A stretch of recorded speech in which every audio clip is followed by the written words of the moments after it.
Olá, queridas! Érica e Anne aqui de novo para compartilhar a palavra de Deus com vocês. Hoje, em 1 Pedro, capítulo 4. E eu quero intitular essa reflexão de hoje: Não é o que parece.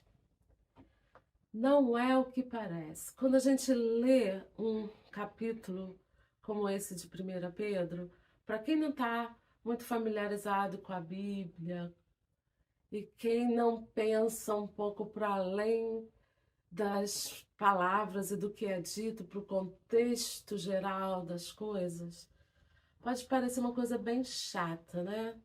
Às vezes dá vontade de pegar um capítulo desse, enfeitar, colocar uns lacinhos para parecer ficar mais fã, né? Mais divertido, menos pesado, mas a verdade é a verdade, mas não é o que parece ser, né? O que eu quero dizer com isso?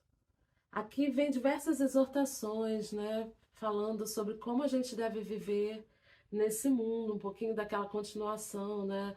Daquele tema sobre o sofrimento, que às vezes a gente vai fazer o bem, mas a gente vai sofrer por fazer o bem. E a gente vai ser rejeitado pelo mundo por agir de uma maneira diferente da que eles agem. Por quê? Porque a nossa condição humana, depois do pecado, ela foi denegrida e se tornou uma, uma mente, nossa mente se tornou uma mente egocêntrica, que só pensa em si mesma, que só pensa a curto prazo, no prazer imediato, né? Que é guiada pelo cérebro primitivo, seguindo os instintos, né, da carne. Enquanto que a gente tem aquela parte do cérebro aqui, que é o frontal cortex, que é o que toma as melhores decisões, que é o nosso sábio, né? Que pensa de uma forma mais altruísta, que toma melhores decisões.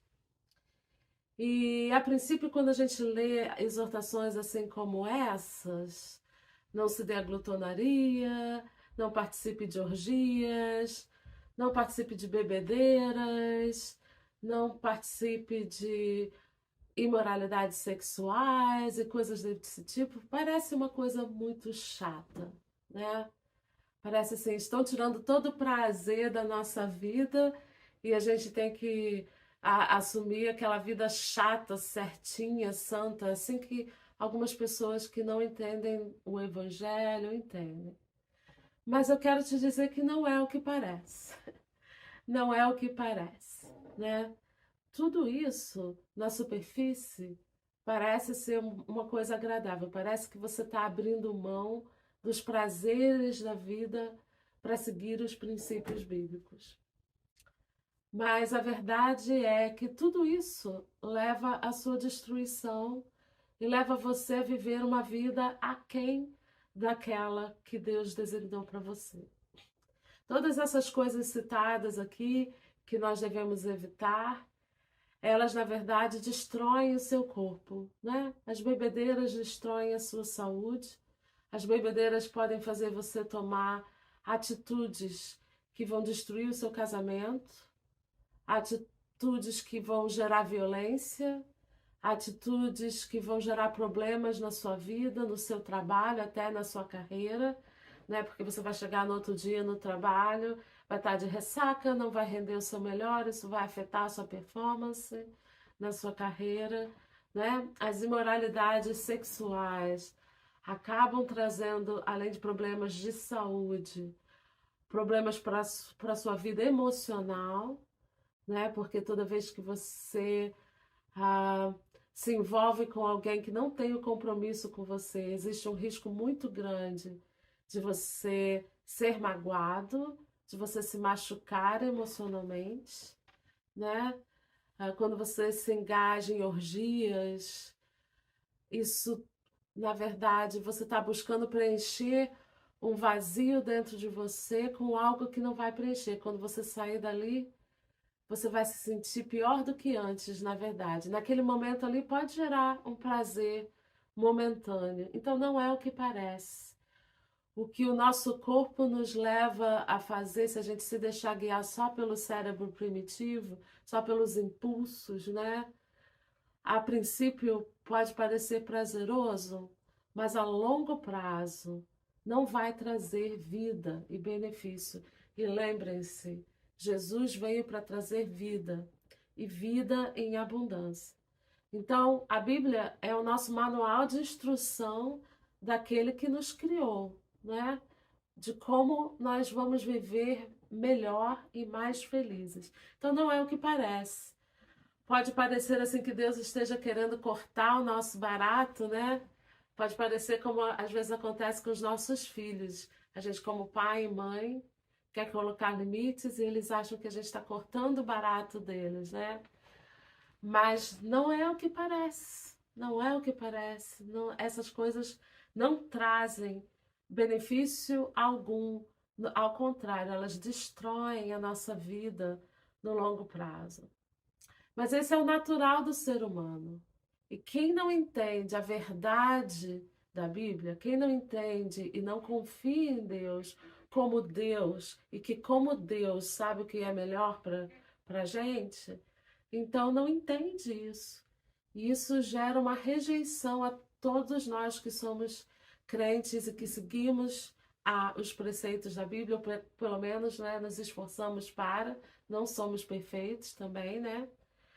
Mas gera um incômodo, porque eles querem que você seja igual a eles, né? Existe uma pressão social para conformidade.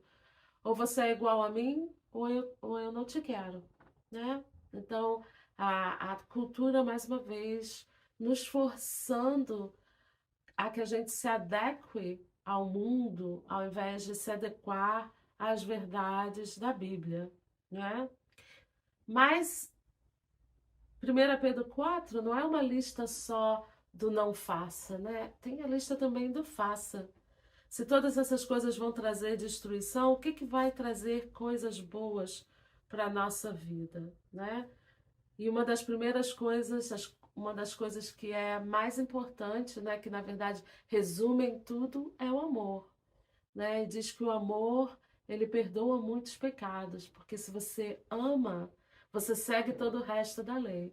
Se você ama e coloca a felicidade dos outros acima da sua, você não adultera porque você não quer magoar o seu esposo.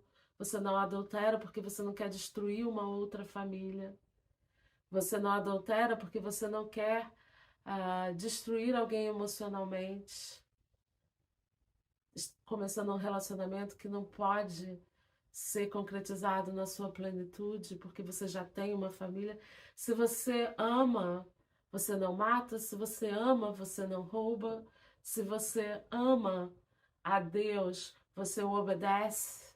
Se você ama qualquer outro mandamento que possa existir, você vai cumprir naturalmente, né? Daí a importância do amor e do amar o próximo, né? Outra recomendação, que nós sejamos hospitaleiros uns para os outros, sem murmurações, sem reclamações, né? Cada um administre aos outros o dom como recebeu. Eu vejo isso aqui como um desafio para a gente fazer o que a gente faz como profissional bem, né? Se você é bom em algo, faça isso para o bem dos outros, né? Como bons dispenseiros da multiforme graça de Deus. Ser um bom profissional é outorgar graça para a vida das pessoas que recebem o nosso trabalho. Se alguém falar, que fale segundo as palavras de Deus. Se alguém administrar, administre segundo o poder que Deus dá, para que em tudo Deus seja glorificado por Jesus Cristo, a quem pertence a glória e poder para todo sempre. Amém. Tudo é por Ele, dele, criado por Ele, para a glória dele, né? Em tudo que nós fazemos, a gente tem que ter essa mentalidade de fazer para a glória de Deus. Então, não estranhem que quando vocês tentarem fazer tudo isso, né? Venham provas e tentações sobre vocês, mas alegrai-vos no fato de serdes participantes das aflições de Cristo, para que também na revelação da sua glória vos regozijeis e alegreis. Se pelo nome de Cristo sois vituperados, bem-aventurados sois, porque sobre vós repousa o Espírito da glória de Deus, né?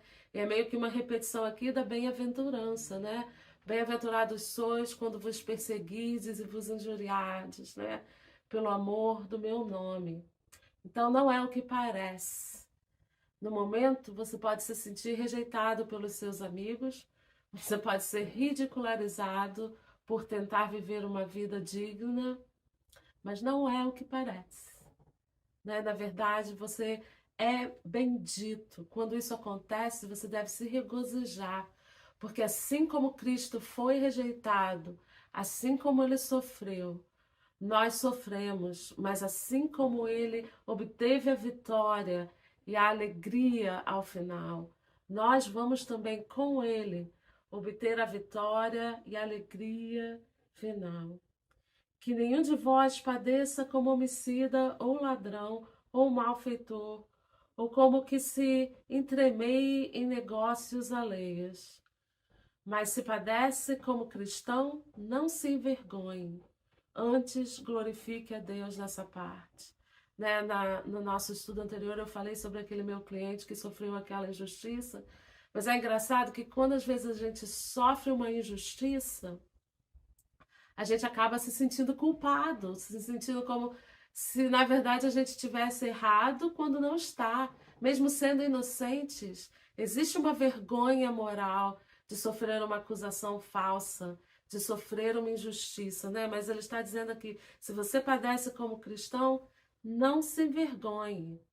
Antes glorifique a Deus nessa parte, porque já é tempo que comece o julgamento pela casa de Deus. E se primeiro começa por nós, qual será o fim daqueles que são desobedientes ao Evangelho de Deus?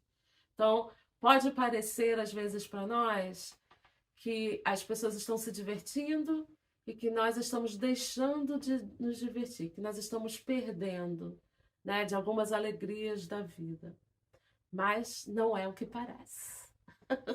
Não é o que parece, porque essa desobediência que essas pessoas estão cometendo agora vai ter um preço muito caro no futuro.